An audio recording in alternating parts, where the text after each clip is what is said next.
सास चली स्कूल। नमस्कार मित्रों, आपका हमारे चैनल कहानियों के मंजर में स्वागत है। कहानी सुनने से पहले हमारे चैनल को लाइक और सब्सक्राइब करना ना भूलें। तो आइए सुनते हैं कहानी। अनुपमा अपने इकलौते बेटे उदय के साथ चंडीगढ़ शहर में रहती थी। उदय एक बड़ी कंपनी में नौकरी करता था, जहां उसे सौम्या नाम की लड़की से प्यार हो जाता है और वो दोनों शादी कर लेते हैं। सौम्या अनुपमा की इकलौती बहू है और वो बहुत पढ़ी लिखी लड़की है, जबकि अनुपमा के लिए सब कुछ काला अक्षर भैंस बराबर है। लेकिन फिर भी अनुपमा एक बहुत अच्छी सास है, जो अपनी बहू का हर कदम पर साथ देती थी। उदय और सौम्या की शादी को भी कुछ महीने ही हुए थे, जिस कारण घर के सारे हिसाब किताब उदय ही करता था।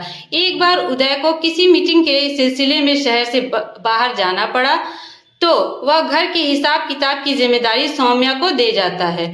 उसके जाने के बाद सारा हिसाब किताब सौम्या ही देखती है। शादी के 3 महीने बीत जाने के बाद भी सौम्या को इस बात की भनक तक नहीं थी कि उसकी सास अनुपमा को जरा भी पढ़ना लिखना नहीं आता है, और ना ही कभी उदय ने सौम्या से इस बारे में जिक्र छेड़ा।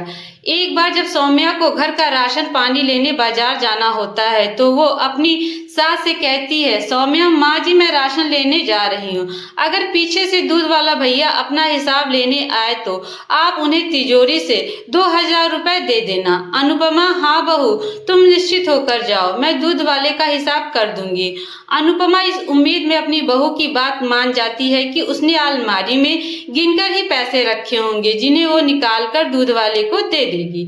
थोड़ी देर बाद सौम्या बाजार चली जाती है। उसके जाने के कुछ देर बाद घर की घंटी बजती है। दूध वाला, राम राम मेम साहब, मेरे पिछले महीने का हिसाब दे दो मेम साहब। अनुपमा, हाँ हाँ यही रुको, मैं अभी लेकर आती हूँ। अनुपमा दूध के पैसे लेने कमरे में जाती है और जैसे ही तिजोरी खोलती है तो उसमें बहुत सारे पैसे रखे होते हैं। अनुपमा, अब मुझे कैसे पता चलेगा कि 1000 रुपए कितने होते हैं? शायद बहू ने दूध के पूरे पैसे ही रखे हैं।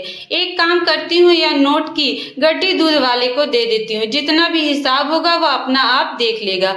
अनुपमा 2000 से ज्यादा पैसे ले जाकर उसको दे देती है और कहती है, अनुपमा, अरे रामलाल ये लो, और एक बार मुझे यह पैसे गिनकर बता दे, या ज्यादा है तो मुझे लौटा दे और कम हो तो वो भी मुझे बता दे। रामलाल ने यह भली भांति समझ जाता है कि अनुपमा एक अनपढ़ औरत है और उसे पैसों का बिल्कुल भी ज्ञान नहीं है।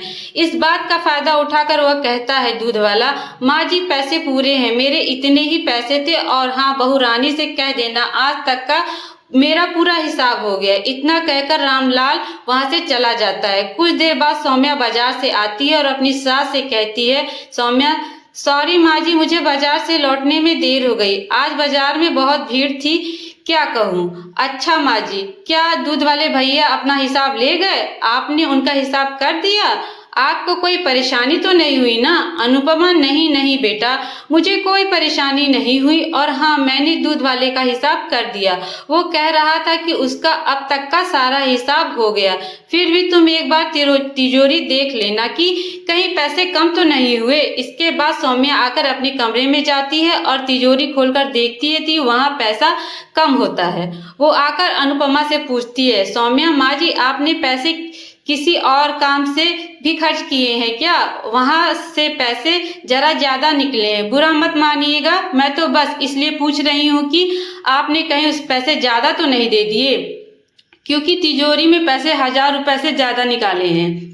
अगर आपने किसी काम में खर्च किए हैं तो कोई बात नहीं। यह पैसा सौम्या की बात सुनकर अनुपमा सोचती है, अनुपमा, हे राम, कहीं मैंने दूध वाले को ज्यादा पैसे तो नहीं दे दिए।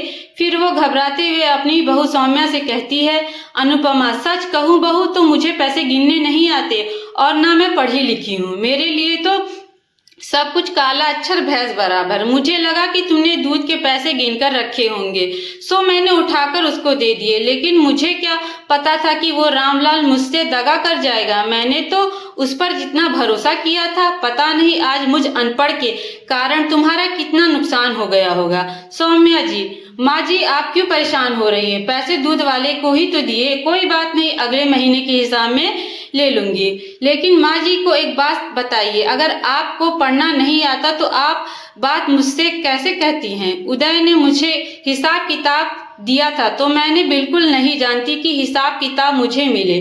मैंने जब उदय से कहा तो उन्होंने कहा कि हिसाब किताब तुम संभालना। फिर मैं मना ही नहीं कर पाई और ना ही मुझे यह पता था कि आपको पढ़ना नहीं आता। अब सौम्या के मन में इच्छा जागी जाती है कि वो अपनी सास को पढ़ना लिखना सिखाएगी, इसलिए वो ऑनलाइन स्कूल को ढूंढने में लग जाती है जहां उनकी उम्र की महिलाओं को पढ़ाया जाता है। कुछ दिनों तक तलाश करने के बाद सौम्या को ऐसा स्कूल मिल भी जाता है। सौम्या, उदय, मैंने ऑनलाइन एक ऐसा स्कूल ढूंढा है जहां माँ जी की उम्र की औरतों को पढ़ाया लिखाया जाता है। मैं चाहती हूँ कि माँ जी भी स्कूल जाएं और पढ़ना सीखें। उदय, तुम्हारा विचार तो बहुत अच्छा है सौम्या, लेकिन क्या माँ इसके लिए तैयार होगी? सौम्या, मैं कुछ नहीं जानती उदय, आप किसी तरह माँ जी को मना लो। उदय अपनी माँ से बात करके उन्हें स्कूल ले जाने के लिए मना लेता है। फिर वो दोनों जाकर अनुपमा का एडमिशन करवा लेते हैं। अगले दिन उदय अनुपमा को स्कूल छोड़ आता है। कुछ दिन स्कूल में पढ़ने लिखने के बाद अब अनुपमा को पढ़ना लिखना आ जाता है। फिर एक दिन दूध वाला अपना हिसाब लेने आता है तो सौम्या अपनी सास को आवाज लगाकर कहती है, माँ जी जरा एक बार दूध वाले का हिसाब कर देना, मैं रसोई में कुछ काम कर रही हूँ। अनुपमा, ठीक है बहू, तुम अपना काम निपटा लो, तब तक मैं इस दूध वाले को निपटा कर आती हूँ। फिर अनुपमा पैसे लेकर जाती है और दूध वाले से कहती है, अनुपमा, रामलाल, तुमने मुझे अनपढ़ समझकर पैसे ठगे थे। तुमने ये मेरे साथ अच्छा नहीं किया। तुम्हारी ईमानदारी पर मैंने कभी शक नहीं किया। वो तो भला हो मेरी बहू का जिसने मुझे सच सच बता दिया। मैं तो खामखा तुम्हें ईमानदार समझ रही थी। आज के बाद अगर कभी किसी हिसाब में गड़बड़ी हुई तो मुझसे बुरा कोई नहीं होगा।